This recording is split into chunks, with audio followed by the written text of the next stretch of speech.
Today our topic is third equation of motion. 2as is equal to vf square minus vi square. Suppose a body is moving with an initial velocity vi with a uniform acceleration a. After some time t, its final velocity becomes vf. Then its average velocity is vf plus vi over 2. And the distance covered by the body with respect to average velocity is average velocity into t.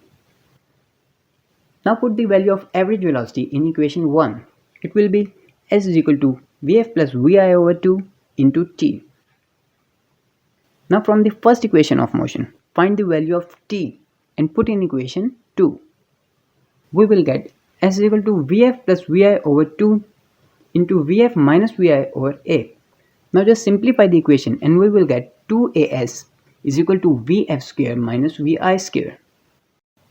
In case of any sort of confusion, feel free to discuss in comment section.